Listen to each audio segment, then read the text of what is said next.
everyone, and welcome to our third episode of Reactive Dog Chats. Before we get started on today's topic, I wanted to take a second to ask you a little favor. If you've been enjoying these series and you'd like to see more of them, it would mean a lot to me if you take a moment and hit that like button. If you want to go a step beyond, go ahead and hit subscribe if you're not already, so make sure you get notified of every new video we release. Ready to get started? Today we're talking about a subject that's a little different. We're going to be going over 3 ways to help you feel more confident going out with your reactive dog. It's not a surprise to you that your dog's behavior likely takes a toll on your own. I know when Monzo was younger and we were constantly trying to go out and expose him to things to help him overcome his fears, it was really stressful for me. I would come in from a walk and just sit down and cry because I felt so overwhelmed. I felt like I was failing my dog. There's a lot of emotions that come with being a reactive dog parent. And we're going to go over those 3 ways to try and help you with that today. My first tip is for you to rehearse a script.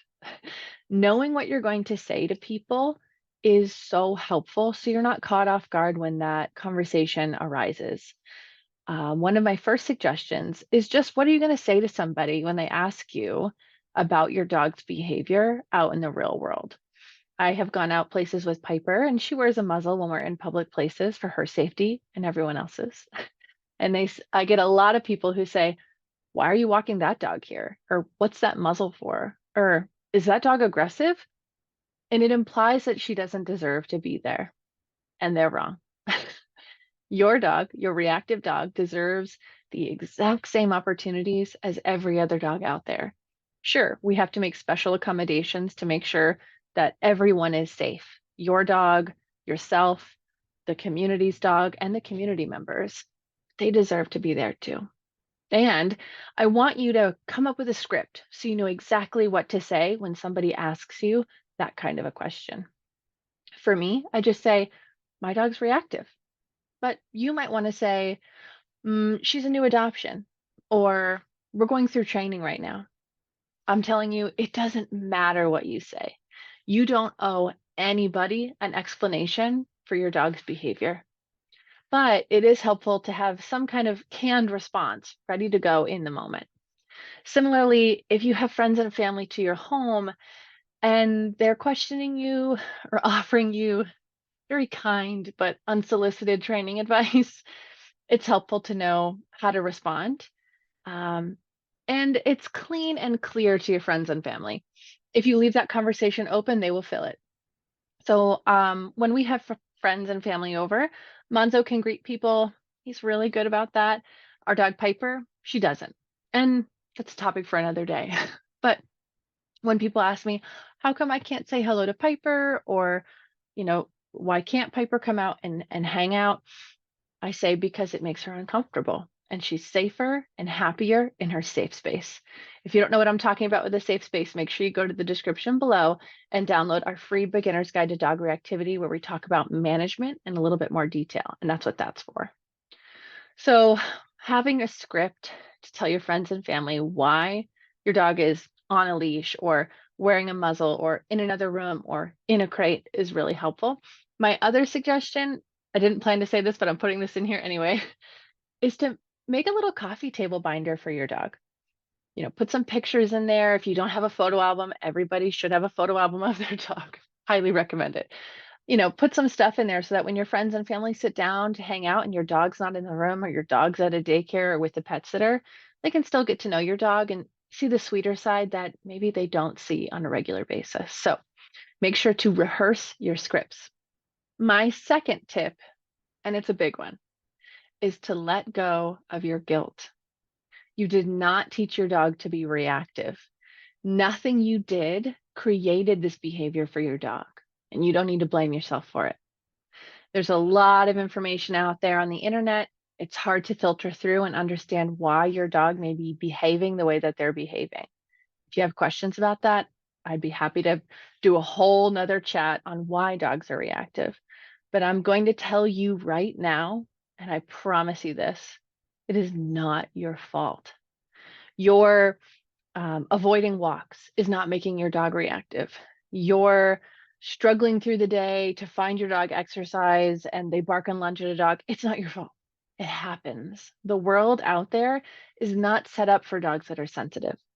And those of us who live in the middle of nowhere are really lucky to have sensitive dogs that aren't exposed to their triggers on a regular basis. I remember when Monzo was a puppy, I socialized him. I did everything I could. I took multiple puppy classes, and I talk about this more over on the blog, but there's just like a switch that flipped when he started to be reactive. And I was like, what did I do? What could I have done more of? Should I have done more training with him? Should I have done different training with him? And the fact of the matter is, knowing what I know now, nothing I would have done could have prevented his behavior from, coming to light the way that it did. And I'm glad it did because he's the reason I'm here and I have a story to tell to you guys. And it's the reason why I'm passionate about helping reactive dogs. But I want you to try really hard to remember that it is not your fault and you do not need to feel guilty about your dog's behavior. And my last and third tip for you is to go slow. There is no rush to resolving your dog's reactivity. None at all. If there is, you're putting that timeline, you're on it yourself or maybe somebody else's. Let me explain a little bit more. With reactivity, once your dog feels uncomfortable, that's not going to go anywhere. But what we can do is make sure that it does not get worse. And we do that with a management and prevention plan.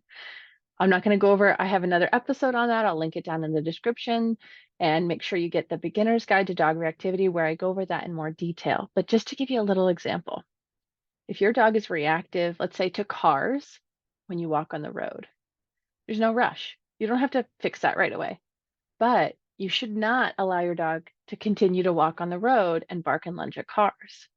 The reason being is that every time they reinforce that behavior, the probability of them continuing the behavior goes up with every repetition. So, by preventing them from rehearsing that skill, or by just avoiding your road walks, or walking them at a time when there's less cars, etc., you're preventing that behavior from getting worse. And what it allows you is time.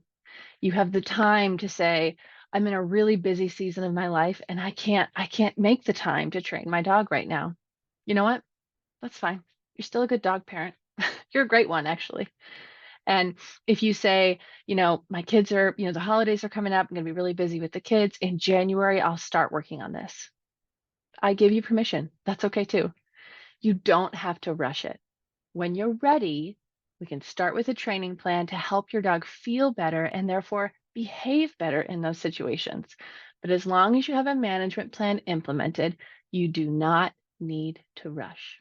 Thank you so much for joining me for our third episode of Reactive Dog Chats. Please remember this. You're doing a great job. You are a wonderful parent to your dog, and don't forget it. Remember, when you have time and you can make time, you can get to your dog's training. And when you're ready and you need help, well, I'm right here. Just let me know. Drop a comment down below if you have questions, if you need more support, and I promise I'll reach out. Now, make sure you tell your dog that I said hello, and I'll see you again next time.